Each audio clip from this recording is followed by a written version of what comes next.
जो कल की क्लास हुई थी, इससे पहले जो क्लास हुई थी उसमें लवड़ों का निर्माण चल रहा था। इससे पहले जो अम्ल और क्षार के मतलब निर्माण होते हैं ये हो चुके थे, कैसे बनते हैं, इनकी केमिकल प्रॉपर्टी क्या होती है, ठीक है, भौतिक गुणधर्म क्या होते हैं, कहाँ कहाँ प्रयोग होता है, ये सारा हो चुका था। ठीक है, जो अगला टॉपिक है लवड़ों का निर्माण, ठीक है, यानी साल्ट्स, प्रिपरेशन ऑफ साल्ट्स। ठीक है, तो इसमें जो पहली हेडिंग थी अम्ल तथा क्षारक के बीच अभिक्रिया द्वारा, यानी किसी अम्ल और क्षारक की अभिक्रिया होगी तो उससे लवण बन जाएगा। तो इसमें हमने भाषा में लिखवाया था, शांत रंग भाषा में लिखवाया था कि जब किसी अम्ल और क्षार की अभिक्रिया होती है तो उसमें से जल निकल जाता है। ठीक है, जल अलग हो जाता है तथा लवण का निर्माण होता है।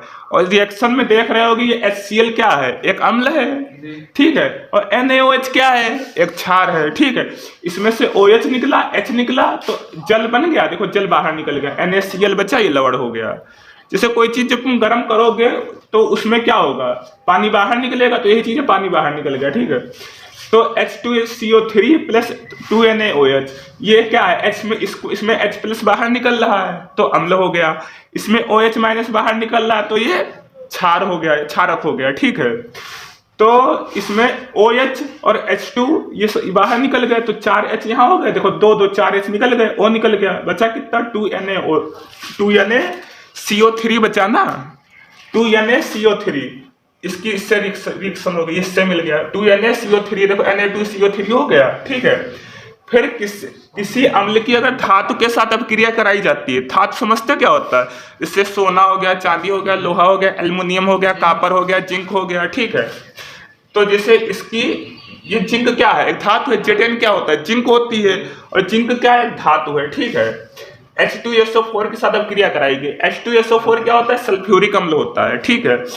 तो इसमें से हाइड्रोजन गैस बाहर निकल गई, H2 क्या हुआ, बाहर निकल गया, जो बचा वो अम्ल हो, वो लवण हो गया, जिंक सल्फेट बचा। ठीक है, Mg से कराएंगे तो H2 बाहर निकल गया, MgSO4 यानी मैग्नीशियम सल्फेट बचा। ठीक है, इतना हो गया था। अब इसके आगे बढ़ते कुछ प्रॉपर्टीज करवाते हैं। ठीक, हाँ, देखो जैसे कोई धातु ले लेते हैं, इसमें देखो दो प्रॉपर्टी पहले लिखवा चुके हैं, दो तरीके बता चुके हैं जिससे लवण बनता है। तीसरा तरीका क्या है, धातु के कार्बोनेट की अम्ल के साथ अभिक्रिया। जैसे मान लो कोई धातु का कार्बोनेट लेते हैं, जैसे जिंक है, जिंक कार्बोनेट यानी CO3 कार्बोनेट हो गया, तो इसमें अम्ल ले लेते हैं। जैसे इसमें अम्ल लिया गया किताब में, इसमें लिया गया है H2SO4 लिया गया है, देखो H2SO4।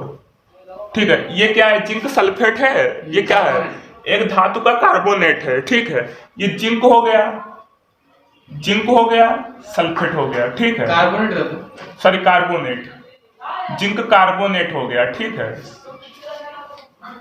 और ये क्या है, सल्फ्यूरिक अम्ल है। ठीक है, सल्फ्यूरिक अम्ल हो गया। ठीक है, ये सल्फ्यूरिक अम्ल हो गया। जब इसकी रिएक्शन होगी तो क्या होगा, देखो सबसे पहले लैंग्वेज में ये लिखा है कि जो मतलब कार्बन डाइऑक्साइड गैस होती है वो बाहर निकल आती है। ठीक है, तो देखो इसमें क्या होगा, देखो समझो ध्यान से, इसमें देखो जो CO2 है, देखो यहाँ CO3 है, देखो यहाँ पे CO3 है, तो यहाँ से CO2 पहले बाहर निकल आएगा, ये C बाहर निकल आया, O2 CO2 बाहर निकल आया। ठीक है, अब देखो अब इसमें क्या होगा, जो H2 है, ठीक है, ये H2 ये, ठीक है, और यहाँ देखो 2 O निकल आए, समझे रहे ना, 2 O निकल आए, एक O बचा। अरे ऐसे समझे, इसको समझाने के लिए बना रहे हैं। देखो इधर देखो, इधर समझो, इधर देखो पहले, देखो ZnCO3 है, CO3 को हम ऐसे लिख लेते हैं, 3 O यहाँ है, 2 O यहाँ है, 1 O और है। ठीक है, समझाने के लिए लिख लेते हैं भाई, 3 है तो 2 1 3 O होंगे। ठीक है, प्लस का H2SO4 इस तरीके से मान लो है। ठीक है, O कितने हैं, देखो यहाँ से CO2 बाहर निकल गया, ठीक है, और H2O बाहर निकल गया। ठीक है, अब देखो CO2 बाहर निकल गया, CO2 प्लस यहाँ 3 O थे, 2 O निकल गए, 1 O बचा ना, H2O, ये बाहर निकल गया, जल बाहर निकल गया। अब जो बचा वो लिख दो, Zn बचा, Zn और SO4 बचा, क्या बचा, ZnSO4, ऐसे बच गया, देखो रिएक्शन बन गई जिंक। ये मत लिखना, समझाने के लिए खाली हमने लिखा है। हाँ देखो इधर देखो, अगला रिएक्शन क्या होगा, Na2CO3 हो गया प्लस का, ठीक है। इसको HCl के साथ रिएक्शन कराएगी, किसके साथ, HCl के साथ। अब क्या होगा देखो, देखो समझो ध्यान से, इधर देखो, इधर देखो, इधर देखो, देखो एक मिनट, देखो इधर देखो, जो CO2 है ये बाहर निकल गया, ठीक है। ये दोनों को बाहर निकाल लेना। कार्बन डाइऑक्साइड और जल को बाहर निकाल लो। अब जो बचा वो यहाँ लिख दो।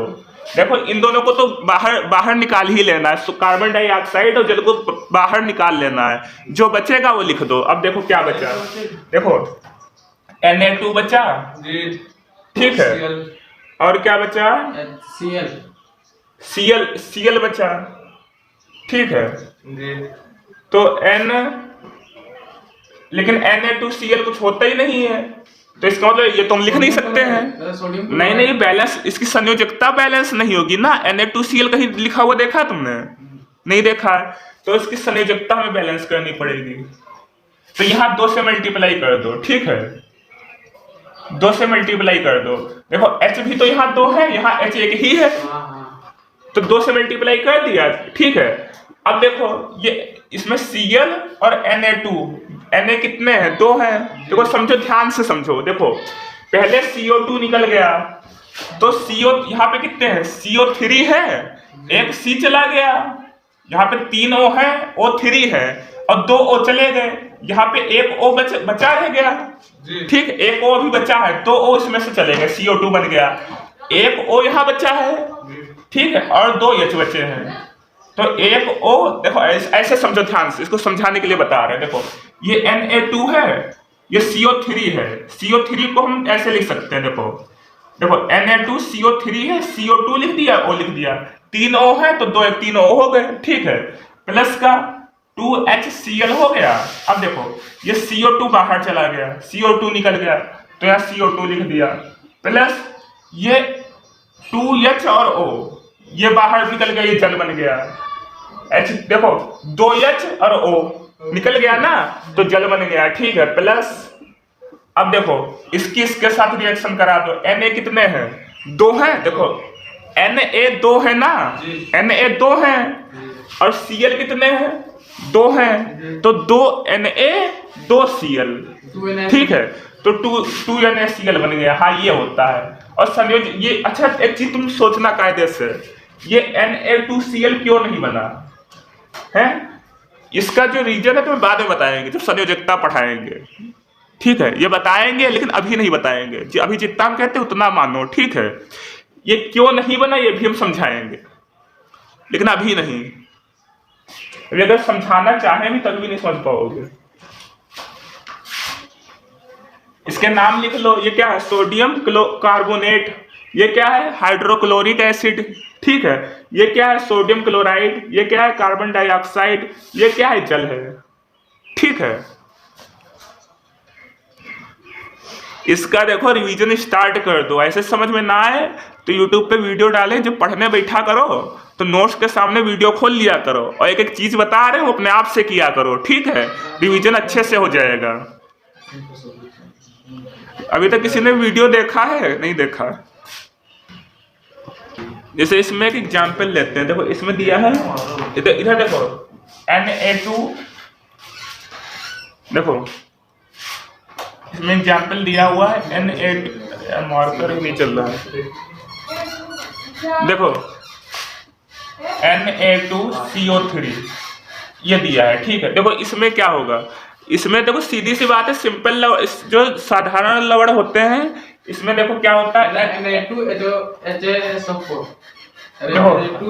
एक मिनट, CO3 है, CO3 में 2 माइनस के हो गए, ठीक है, तो इसमें प्लस के आयन अलग हो जाते हैं, माइनस के अलग हो जाते हैं, ठीक है, तो उसमें प्लस के अलग हो गए, माइनस के अलग हो गए, 2 माइनस के अलग हो गए, ठीक है। तो इस तरीके से होता है। तुम क्या बता रहे थे, हैं? तो बताओ, यही तो एग्जाम्पल है, और कोई एग्जाम्पल ले लो। जैसे इसमें किताब में दिया है K2CO3, ठीक है, K2 सॉरी K2 CO3 दिया है, ठीक है। तो इसमें क्या हो जाएगा, 2 के प्लस अलग हो जाएगा, CO3 2 माइनस अलग हो जाएगी, ठीक है। देखो इसमें एक आयन में प्लस आ रहे हैं और एक में माइनस आ रहे हैं, तो सामान्य हो गया, सीधा सरल लवण हो गया, सिंपल हो गया, ठीक है। और 2 ही माइनस क्यों आए, तो ये एक प्रॉपर्टी होती है, ये सब संयोजकता पढ़ोगे तब समझ में आएगा कि इसमें 2 माइनस क्यों आए, 1 प्लस क्यों आए। फिलहाल के लिए रोक के रखो, ठीक है। इसका भी उत्तर मिलेगा, जल्दी मिलेगा। जब पीरियोडिक टेबल बताएंगे तब संयोजकता वाला पूरा तुम्हें कॉन्सेप्ट समझा देंगे, ठीक है। समझ में आया। देखो अम्लीय लवण क्या होता है, इनमें क्या होता है कि इन लवणों में क्या होता है, एक धनायन निकलता है, हाइड्रोजन, 2 धनायन निकलते हैं, एक हाइड्रोजन निकलेगा, ठीक है, उसके साथ में एक और धनायन निकलेगा। जैसे मान लो एग्जाम्पल दिया है, कुछ है NaHSO4 हो गया, ठीक है, NaHSO4 हो गया, ठीक है, कुछ एग्जाम्पल दिए हैं। फिर क्या हुआ, NaH2PO4, ठीक है, ये सोडियम बाइसल्फेट है, ठीक है, NaH2PO3, NaH, पहले इसको समझ लेते हैं। देखो इसमें क्या होता है, देखो जल यानी कि, अच्छा हाँ, जल कहाँ इसमें, देखो ये H है, ठीक है, इसमें हाइड्रोजन को बाहर निकाल दो तो ये H प्लस निकल गया, ठीक है। ये जो SO4 है इसको अलग कर दो, ठीक है, SO4 माइनस आ गया, ठीक है ना। फिर देखो Na को अलग कर दो तो Na प्लस आ गया। ये जो तुम्हें दिख रहा होगा, देखो इसमें H प्लस है भाई, 2 धनायन है भाई। देखो धनायन का मतलब क्या होता है, प्लस। इसमें 2 पे प्लस चार्ज लगा हुआ है, एक H पे प्लस चार्ज लगा है और एक Na प्लस पे लगा है। तो 2 पे प्लस चार्ज लगा है यानी 2 धनायन है और एक ऋणायन है। तो अगर दो एलिमेंट मतलब निकलते हैं जो धनायन होते हैं, एक को तोड़ने पे अगर ऐसा होता है कि 2 एलिमेंट तत्व प्लस वाले हैं, धनायन हैं, तो ऐसे लवण को अम्लीय लवण कहा जाता है, ठीक है। देखो इसमें अम्ल की मात्रा ज्यादा है, अम्ल में क्या होता है, H प्लस आयन होता है और H प्लस आयन इसमें निकल रहा है, तो H प्लस निकल रहा है तो यानी कहा जाता है कि अम्लीय है भाई। अम्ल में क्या होता है, H प्लस आयन निकलता है और इसमें भी H प्लस निकल रहा है, तो इसीलिए अम्लीय मतलब माना गया है, ठीक है। और एग्जाम्पल जैसे देखो इसमें लिखा है NaH2PO4, ठीक है, NaH2PO4, ठीक है। इसमें देखो Na प्लस अलग हो जाएगा, ठीक है, प्लस H2H अलग हो जाएगा, हाइड्रोजन जो है ये अलग हो जाएगा, 2 है तो 2H अलग हो गया, यही तो होगा, प्लस PO4 है तो PO4 अलग हो गया, ये माइनस, ठीक है। और देखो इसमें और एग्जाम्पल दिए हुए हैं, सॉरी इसमें 3 माइनस लगेंगे, या इसकी जगह ऐसे भी ले सकते हैं 3 माइनस। ये संयोजकता के लिए लिखा होता है, संयोजकता तुमको बाद में बताएंगे, ठीक है। NaHCO3 का देखो, NaHCO3, Na प्लस H अलग हो गया, H plus plus CO3 minus, ठीक है, 2 माइनस हो गया यहाँ पे, ये तुम्हारा अम्लीय लवण हो गया, ठीक है, ये उतार लो। इस समझ में आ गया। इसमें देखो क्या होता है, फिर से समझो, जो H प्लस आयन निकल जाता है, हाइड्रोजन आयन निकल जाता है, हाइड्रोजन के साथ में एक धनायन निकलता है, इसमें 2 धनायन निकलेंगे, मतलब एक हाइड्रोजन तो धनायन हो ही गया, एक और धनायन निकलेगा। जब 2 धनायन निकलेंगे तो अम्लीय लवण हो जाता है। अम्लीय का अम्लीय इसलिए भी लिखा गया है क्योंकि अम्ल के जैसी प्रॉपर्टी शो कर रहा है। जैसे अम्ल में क्या होता है, H प्लस निकलता है, अम्ल पढ़ा है ना, H प्लस निकलता है उसमें, इसमें भी H प्लस ही निकल रहा है, तो अम्ल के जैसा हो गया ना, इसलिए अम्लीय है। देखो ये क्षारकीय लवण है, ठीक है, तो इसमें जो क्षार है, क्षार के जैसा मतलब शो करेगा, ठीक है। तो क्या होगा, इसमें जो एग्जाम्पल लिखे हुए हैं, देखो PbOHNO3 का होल PbOHNO3, देखो PbOHNO3 ये दिया है। देखो इसमें क्या होगा, देखो Pb प्लस अलग निकल जाएगा, ठीक है, Pb प्लस अलग निकल जाएगा, OH है, OH माइनस अलग निकल गया, ठीक है, प्लस NO3 माइनस है, NO3 माइनस अलग निकल गया। ठीक है, इसमें 2 ऋणायन है कि नहीं है?